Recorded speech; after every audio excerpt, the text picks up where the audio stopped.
하나님의 말씀 보겠습니다.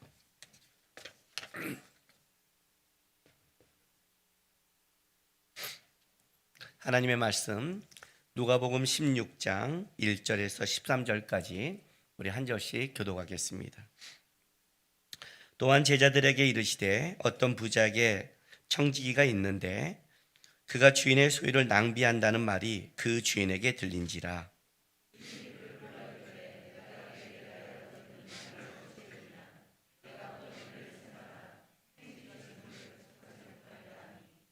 청지기가 속으로 이르되 주인이 내 직분을 빼앗으니 내가 무엇을 할까?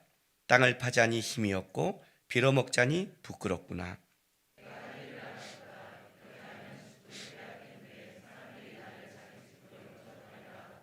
주인에게 빚진 자를 일일이 불러다가 먼저 온 자에게 이르되 내가 내 주인에게 얼마나 빚졌느냐?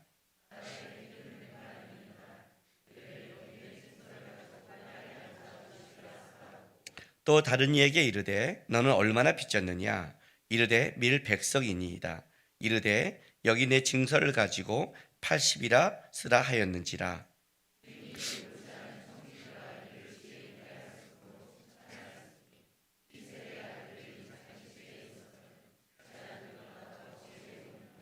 내가 너에게 말하노니 불의한 재물로 친구를 사기라.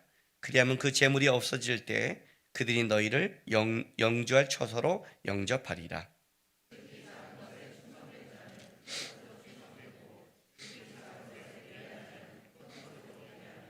너희가 만일 불의한 재물에도 충성하지 아니하면 누가 참된 것으로 너희에게 맡기겠느냐?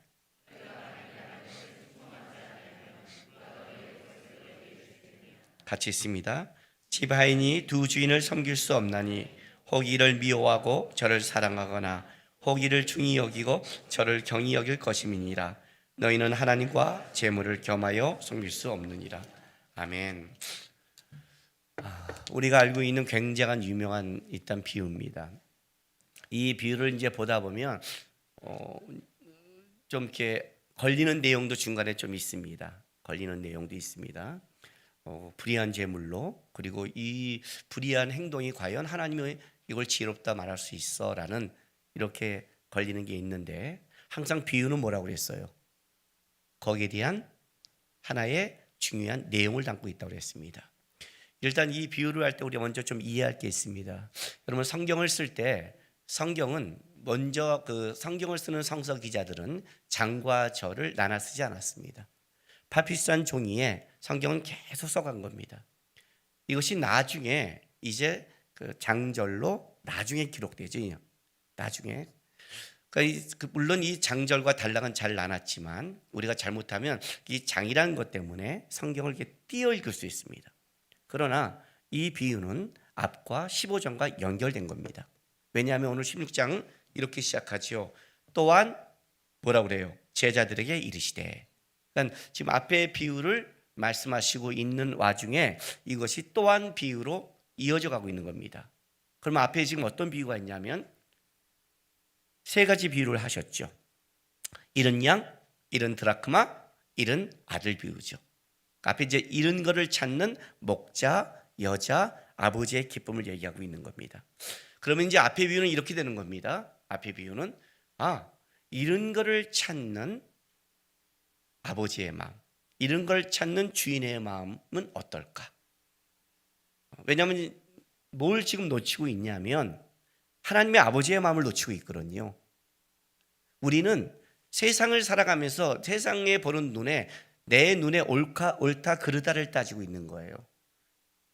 그것 때문에 우리가 서로 뭐가 되는 거예요? 잘난 척을 하고 열등감을 갖죠.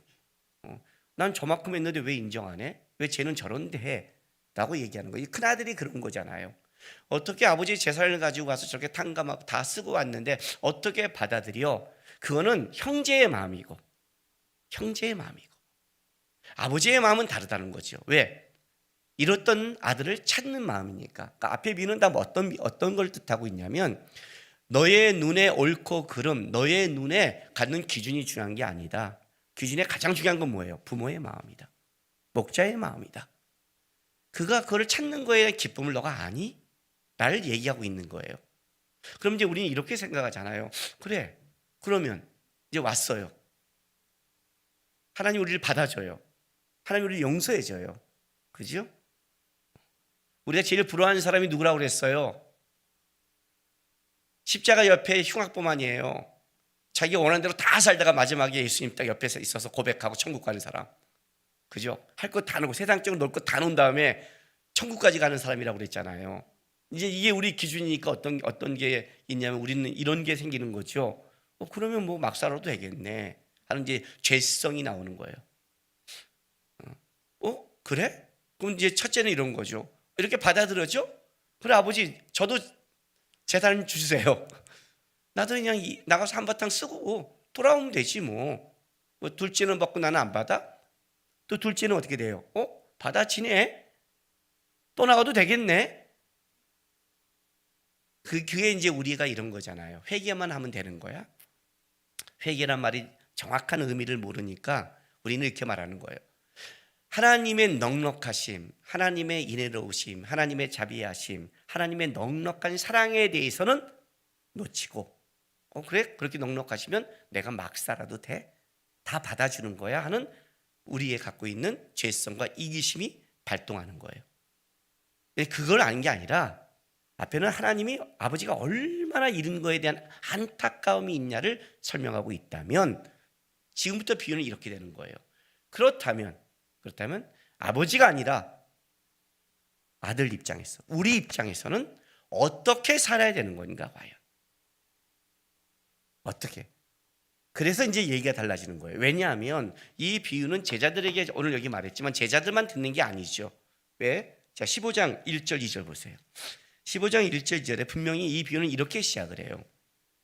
모든 세리와 죄인들이 말씀을 들으러 가까이 나오니 바리새인과 서기관들이 수군거려 투덜거리며 이르되 이 사람이 죄인을 영접하고 음식을 같이 먹는다 하더라 해서 시작하죠.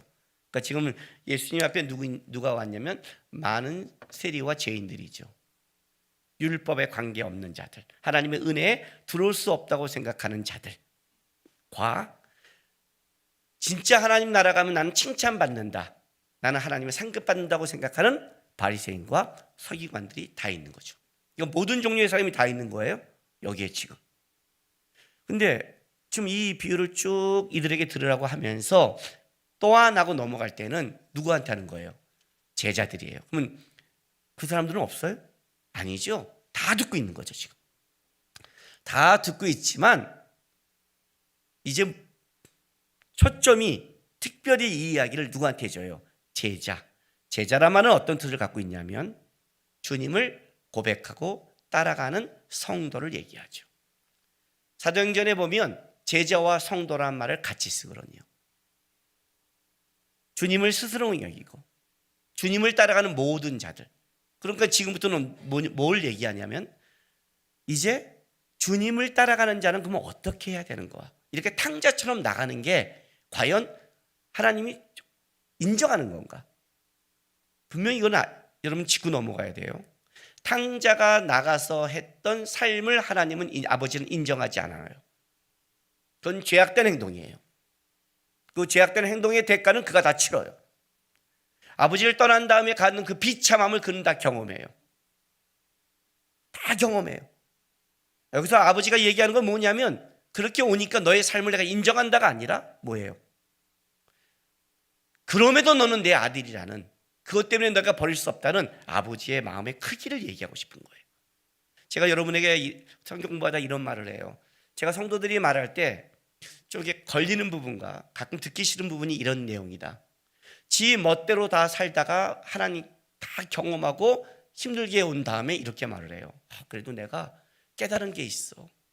하나님의 은혜를 많이 배웠어. 이런 말. 뭔 말인지 알아요. 이 탕자의 말은 이거죠. 나가봤더니 끔찍하더라. 그건 깨달은 건 맞아요. 그러나 그것보다는 하나님을 쫓아가고 하나님을 따라가고 하나님과 함께하면서 받는 은혜와 크기가 우리가 더 누려야 될 건데, 학생 때 이 다음에 커서 학생 때 내가 아빠가 담배 피고 별짓 다 하고 담 넘고 다 한 다음에 보니까 깨달았는데 그게 아니더라, 이걸 자식에게 말하는 것보다는 내가 열심히 준비했고 이렇게 살았던 인생이 이렇더라 하는 더 바람직한 거를 나눌 수 있는 그런 은혜가 더 있어야 되는데, 하나님의 은혜는 어디나 있는 거니까 우리는 맨날 맞고 돌아오는 은혜만 걸고 자랑스럽게 얘기한다는 것이 염려스러울 때가 있는 거예요. 그런 얘기를 하는 거예요 지금요. 그렇게 나가서 방탕한 것을 인정하지 않아요. 하나님은 하나님의 크기를 인정해요. 그러나 너가 진짜 하나님의 제자라면, 아들이라면 나가서 방탕하고 돌아오는 아버지의 그 넉넉함을 얘기하기 전에 어떤 삶이 아버지가 더 기뻐하는가를 알라는 거죠.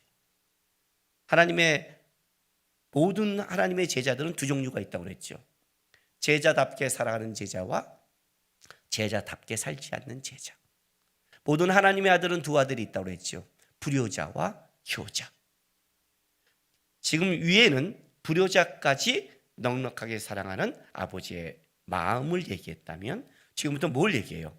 아들이라면 이렇게 살아야 된다, 제자라면 이렇게 살아야 된다를 얘기하고 싶은 거예요. 그래서 여기에 초점은 또한 제자들에게, 이렇게 여기에 지금 포인트를 맞추는 거예요. 다른 사람이 다 듣고 있지만 이제 그 관점으로 이걸 봐야 돼요.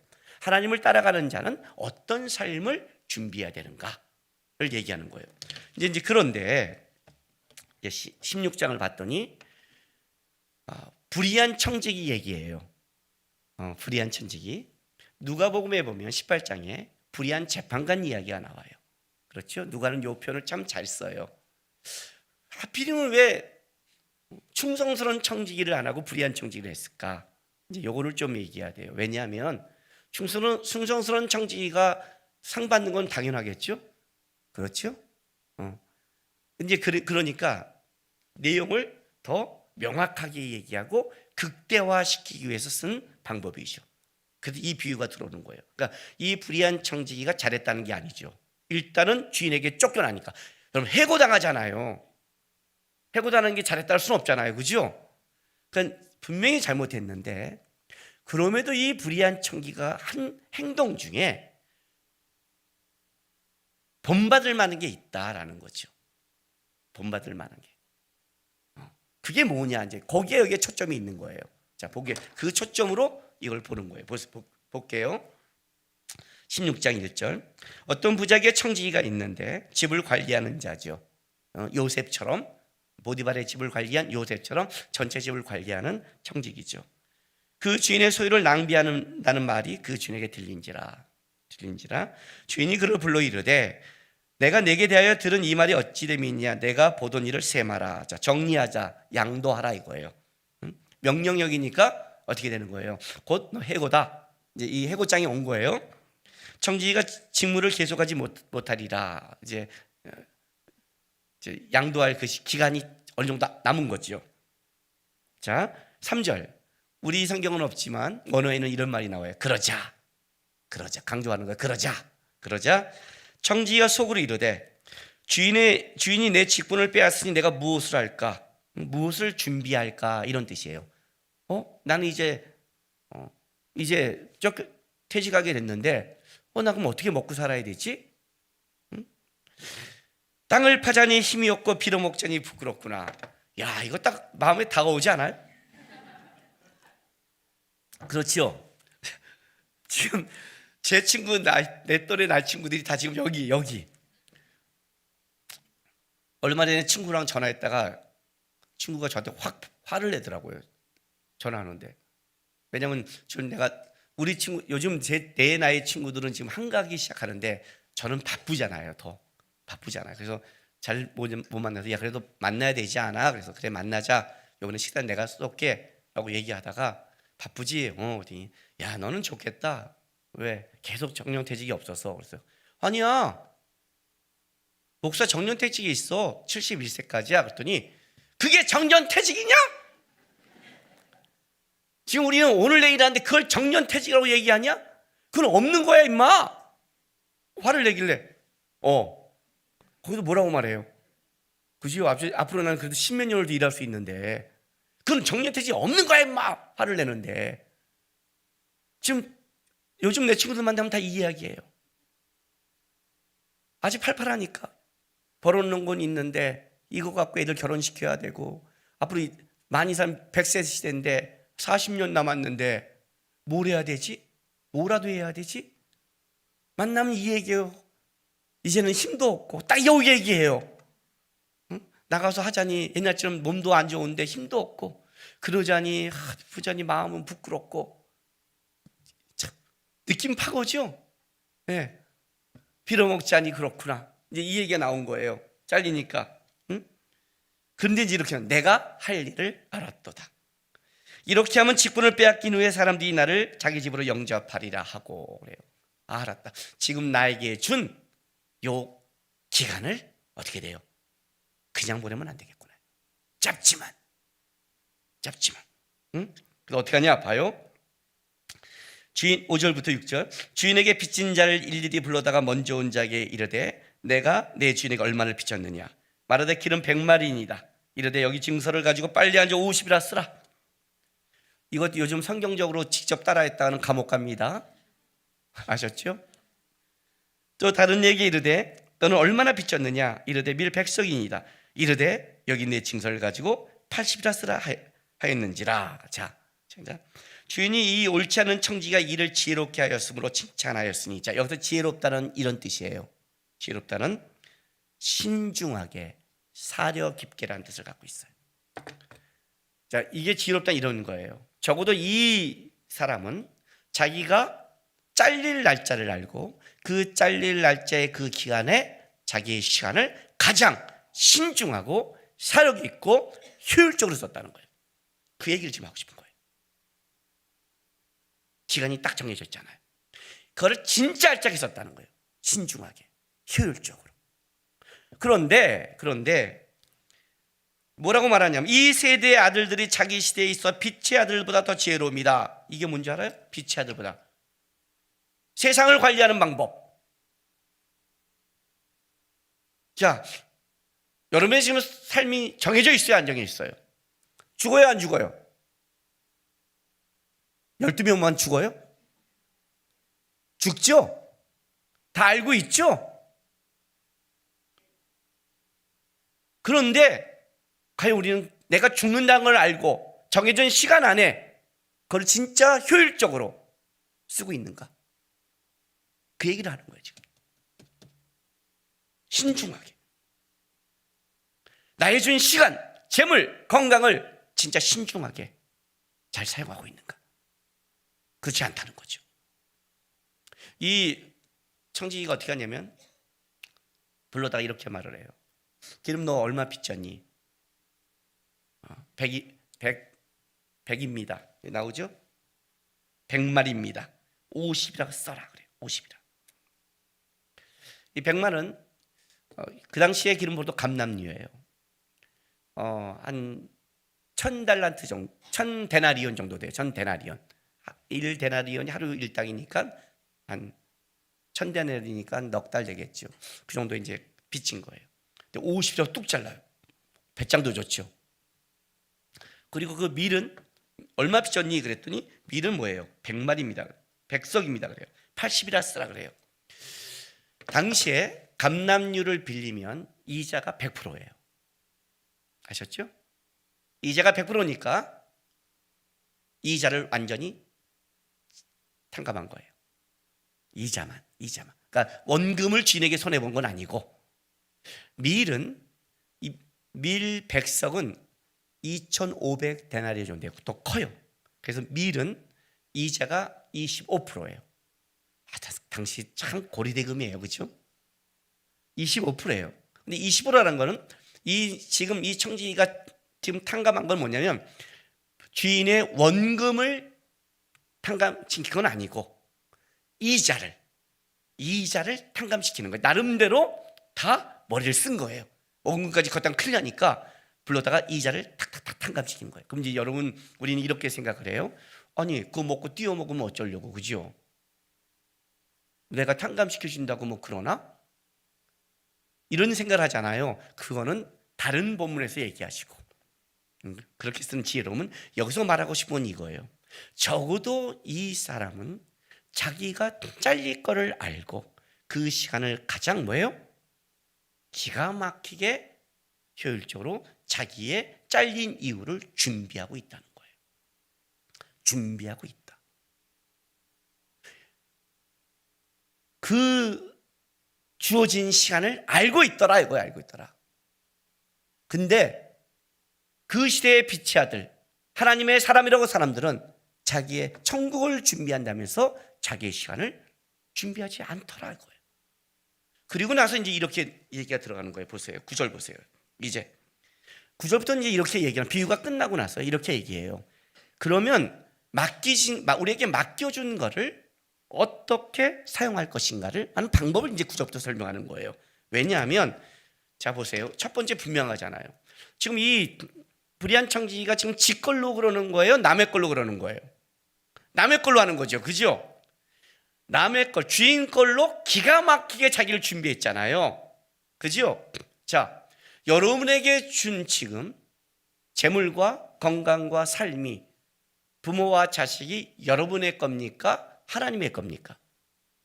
그러면 내 겁니까? 남의 겁니까? 남의 것이에요. 남의 거예요. 저도 이 청지기는 뭘 알고 있는 줄 아세요? 지게 아닌 걸 알아요. 근데 우리는 지 건 줄 알아요. 더 바보 같죠? 우리는 청지기라고 그래요. 청지기란 건 뭐냐면 내게 없어요. 주인이 맡겨준 거예요. 요셉처럼 가정을 다 맡겨준 거예요. 그 맡긴 것 중에 내 가정도 있고 내 재물도 있고 내가 하는 일이 다 포함되어 있는 거예요. 근데 이 청지기는 적어도 남의 것으로 뭘 했냐면 준비했어요. 근데 우리는 이 불의한 청지기보다 더 어리석은 부자와 같아요. 창고 지어놓고 야 이제 내가 지었구나, 내 거구나, 잘 살자 이렇게 말해요. 하나님이 뭐라고 그래요? 오늘 밤에 내가 너를 데려가면 이게 누구 것이 되겠느냐. 어리석은 부자는 뭐냐면 그게 남의 건지 지 건지를 몰라요. 내 목숨인지 하나님의 목숨인지 몰라요. 내 자식인지 하나님의 자식인지를 몰라요. 내 재물인지 하나님의 재물인지를 몰라요. 그러니까 더 망치는 거예요, 적어도. 근데 여기는 첫 번째는 분명히 알고 있어요. 남의 거예요. 그래서 어떻게 남의 걸 갖고 어떻게 하나님이 너에게 준 걸 갖고 어떻게 그러면 이 시대 가운데 효율적으로 준비하느냐를 말하는 거예요. 지금부터 준비하는 걸 보세요. 9절에 이렇게 말해요. 내가 너에게 말하노니 불의의 재물로 친구를 사귀라. 그리하면 그 재물이 없어질 때 그들이 너희를 영주할 처소로 영접하리라. 지극히 작은 것에 충성된 자는 큰 것에 충성하고 지극히 작은 것에 불의한 자는 큰 것에도 불의하리라. 너희가 만일 불의한 재물에도 충성하지 아니하면 누가 참된 것을 너희에게 맡기겠느냐. 이제 이 얘기가 나오는 거예요. 자, 일단은 불의의 재물이라고 그래요. 재물이 불의할까요? 그건 좀 그렇죠. 이것도 좀 극대화시킨 거예요. 자, 디모데전서 6장 17절을 한번 찾아볼게요. 신약성경 342쪽이에요. 디모데전서 6장 17절.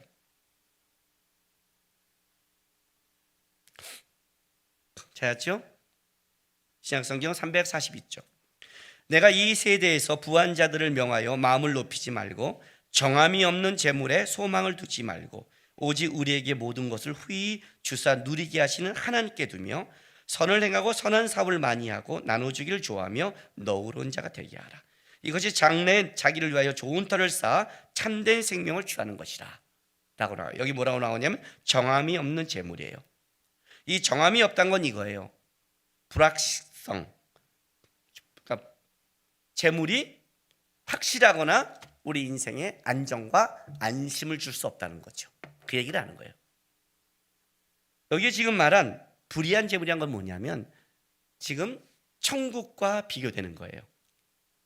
그래서 세속적인 재물을 표현하는 말이에요. 돈은 불의하다 뜻이 아니라 사실 중립이죠. 그걸 어떻게 사용하냐에 다른데 천국과 비교했을 때 극대화시킨 말이고, 불의하다는 건 뭐냐면 이것이 너희가 안심과 안정을 줄 수 없는 불확실한 것이라는 걸 극대화시킨 말이에요.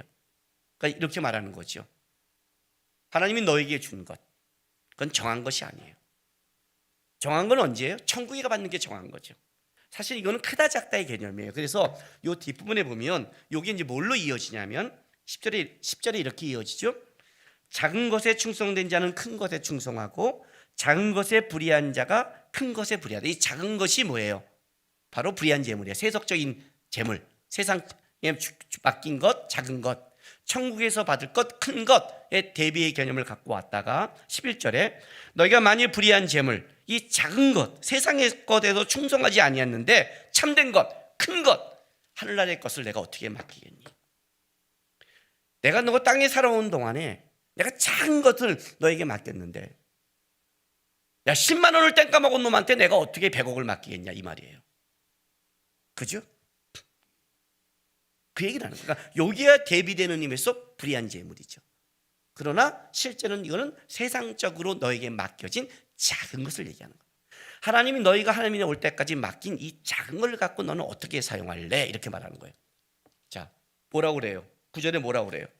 내가 너에게 말하노니 너에게 맡긴 재물, 재능, 능력 이 모든 것을 가지고 어떻게 하라? 친구를 사귀라. 그리하면 그 재물이 없어질 때 그들이 너희를 영주할 처소로 영접하리라 그래요. 친구를 사귀래요. 그럼 여기 또 이렇게 나가요. 그렇게 나눠준다고 또 친구가 안 생기는데요. 돈만 빼먹던데요. 그거는 다른 본문에 나눠줄 때 잘못 나눠줬죠. 쓸 때 상을 다 받고 쓰잖아요. 쓸 때 쓰면서 지가 쓰면서 칭찬 받을 걸 다 하잖아요. 그래서 그런 거예요. 쓸 때 조용히 써야죠. 그러니까 그 방법은 다른 곳에. 그러나 한 가지 분명한 이걸 얘기하는 거예요. 지금 너희가 맡겨진 걸로 뭐 하고 있니? 이거예요. 적어도 친구를 사귀라는 건 이거예요. 너에게 흘러간 것, 너를 통해 하나님의 재물이 간 거에 대해서는 어떻게 되는 거예요? 그 사람이 증명해요. 받았기 때문에. 지금도 찾잖아요. 통장 추적하잖아요. 뭐 생기면. 그죠? 지금도 찾잖아요. 이 돈이 이리로 흘러간 것 같다 찾잖아요. 통장에 찍혀 있으면 말을 못 하잖아요. 똑같은 거예요. 간 게 분명하잖아요.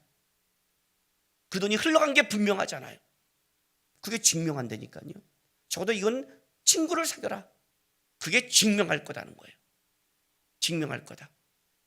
이게 무슨 말일까요 도대체? 신앙은요, 기독교의 신앙의 가장 정수가 뭔지 아십니까? 종말론적 신앙입니다. 기독교는 부활신앙으로 해서 종말론적 신앙으로 이어갑니다. 종말론적 신앙이라는 건 뭐냐면 우리의 인생, 세상의 가치가 종말, 심판과 끝을 맞이하고 새로운 가치, 새로운 나라가 온다는 걸 믿고 있는 겁니다. 그래서 종말론적 신앙을 가진 사람은 이렇게 살아갑니다. 나는 현재의 가치와 현재의 기준을 따라가지 않는다. 왜? 현재의 가치와 기준은 멸망할 걸 알니까.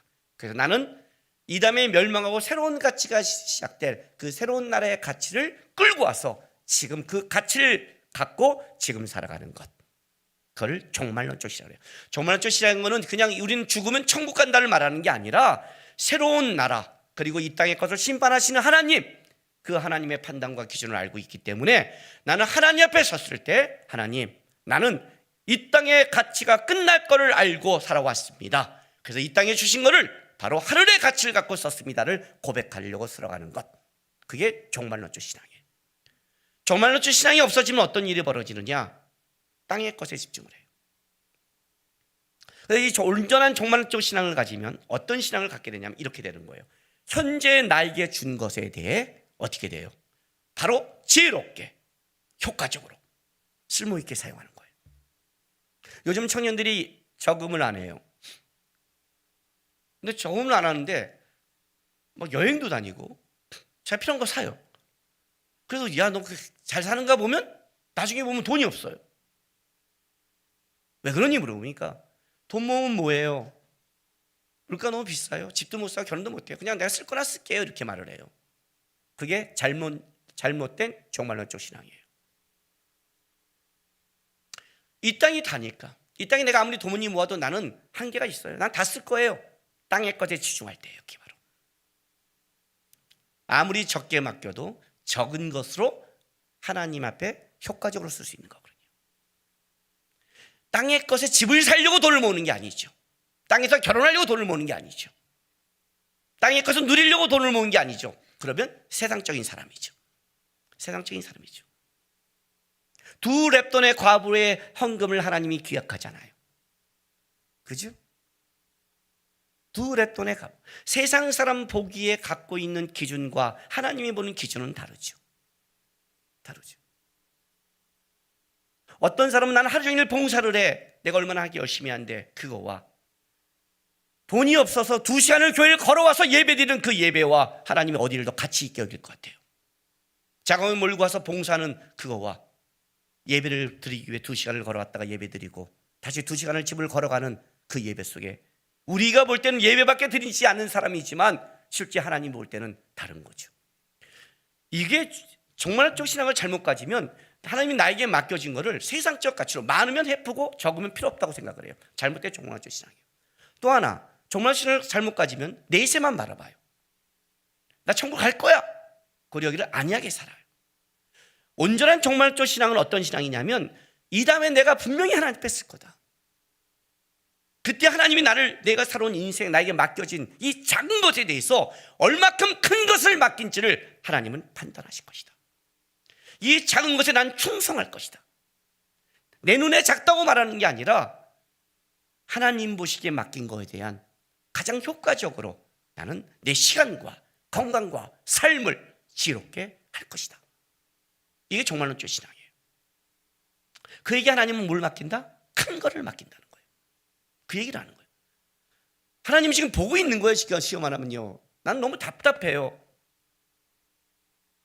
내일 시험인데 오늘 노는 것 같았고. 여러분 아이들 보면 답답하지요. 그죠? 아이들 보면 답답하지요.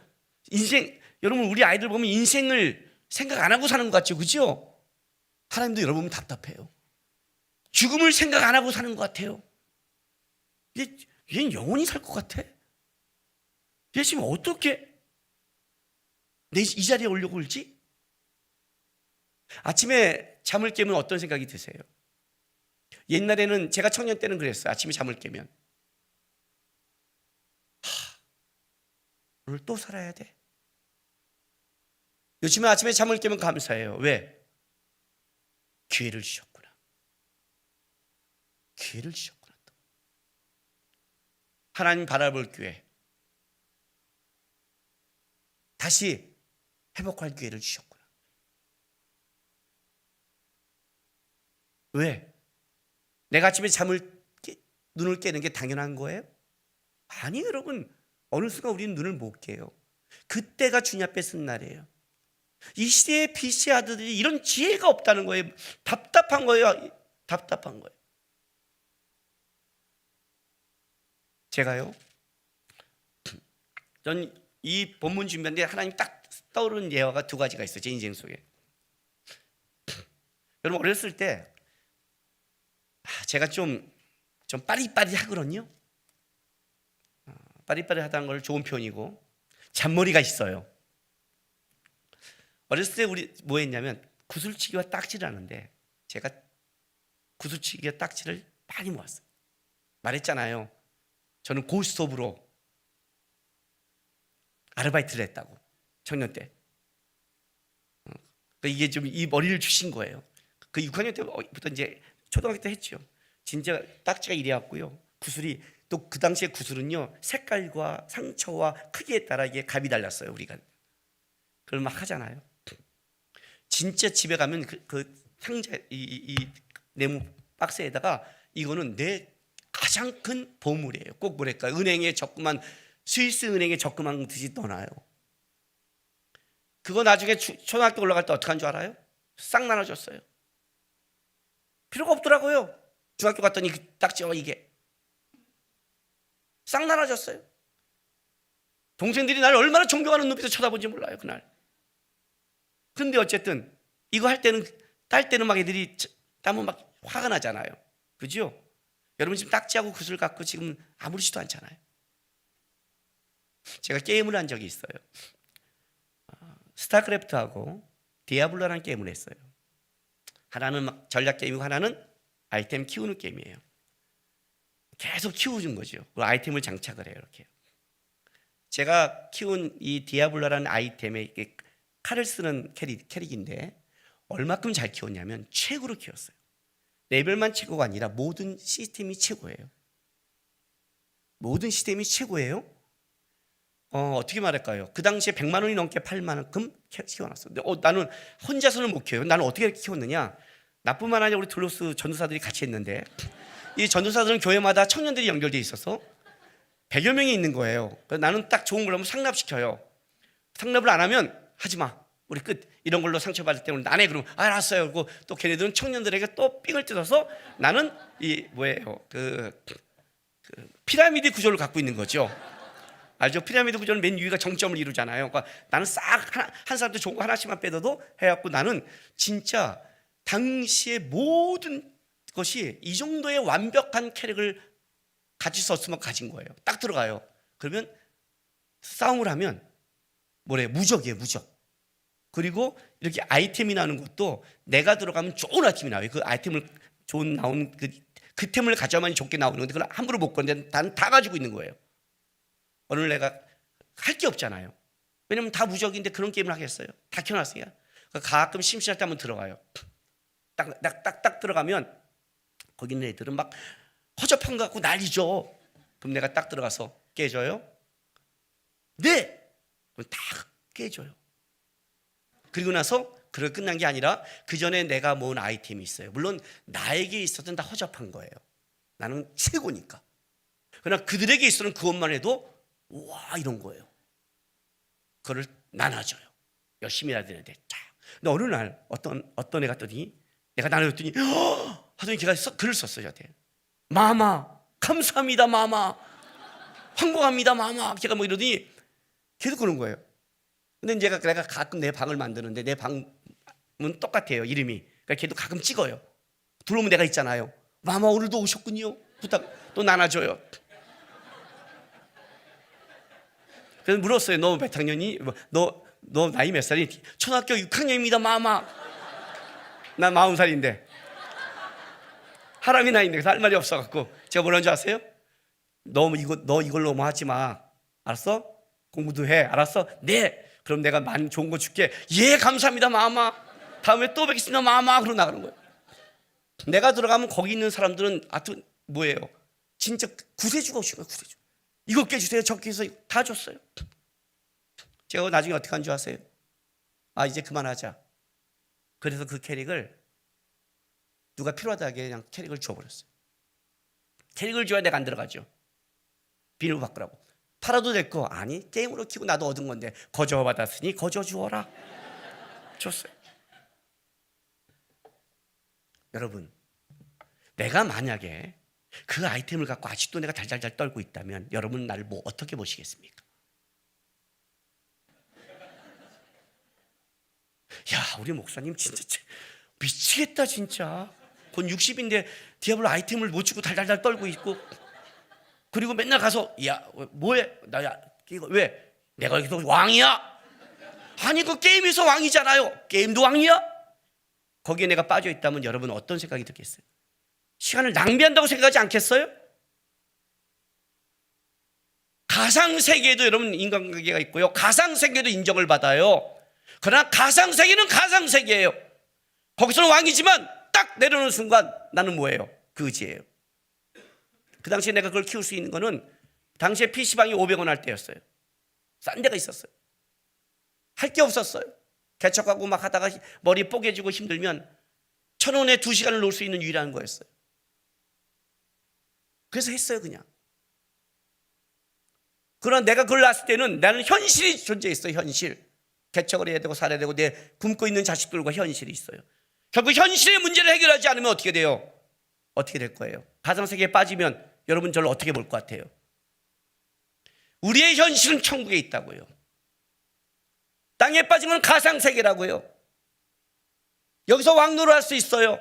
여기서 좋은 아이템을 창작할 수 있어요. 여기서 최고를 누릴 수 있다고요. 7, 80년 동안만 누릴 수 있다고요. 충분히.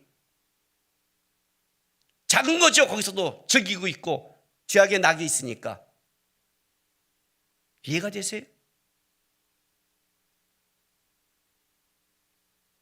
현실을 준비하지 않는다는 거예요. 뒷부분에 이렇게 정리를 해보세요.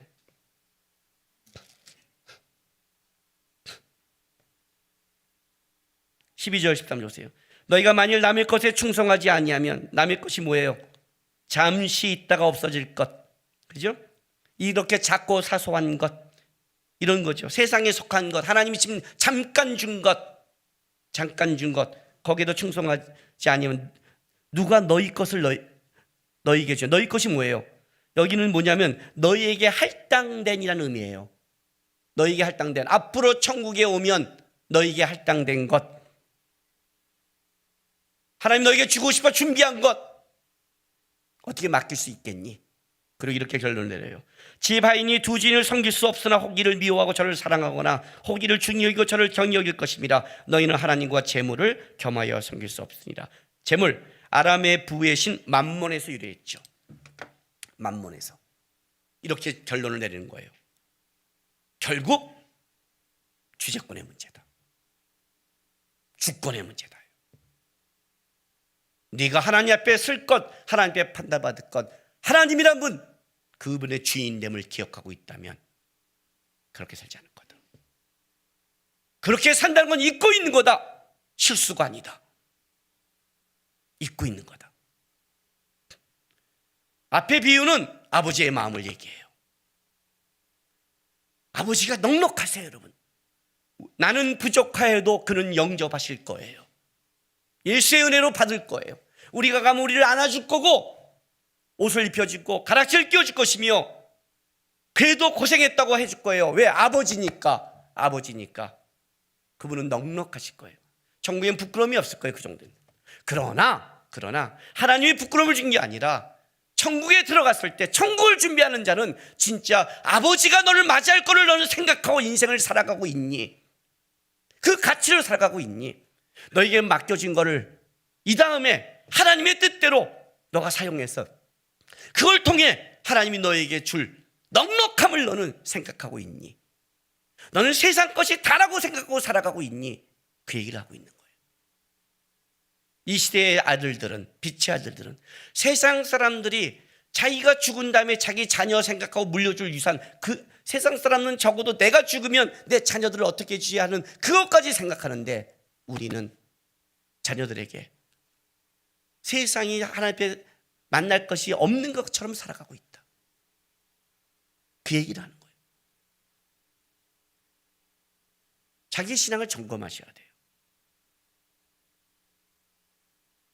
오늘 죽으면 나는 누구 앞에 쓰는가?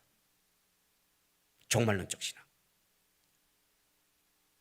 거기에 여러분의 재능과 맡겨진 것을 바라보고 사용하세요.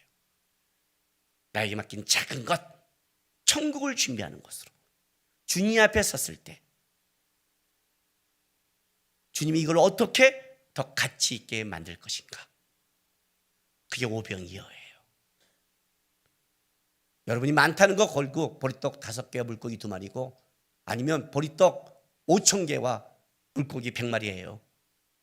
거기에 만족하지 마시고 그걸 통해 일하시는 하나님 기대하면서 오늘 이 불의한 청지기도 준비하는 걸 바라보면서 주님 앞에 쓸 날을 준비하며 살아가는 여러분 되시기를 바랍니다.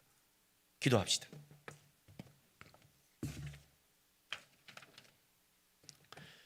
여러분, 영적인 사람은 뭐가 영적인 사람인 줄 아십니까? 다른 사람이 그 사람을 보면 저 사람은 천국을 바라보고 살고 있구나를 보여야 영적인 사람입니다. 나는 예수님 믿어 그러는데 다른 사람이 보기에는 세상 사람과 똑같은데? 그렇다면 회개하셔야 됩니다. 왜? 그 불의한 제물로 친구를 사귀라가 그겁니다. 그들이 그렇지 않고 인정하고 살았는데 나만 그렇다는 것은 속고 사는 겁니다.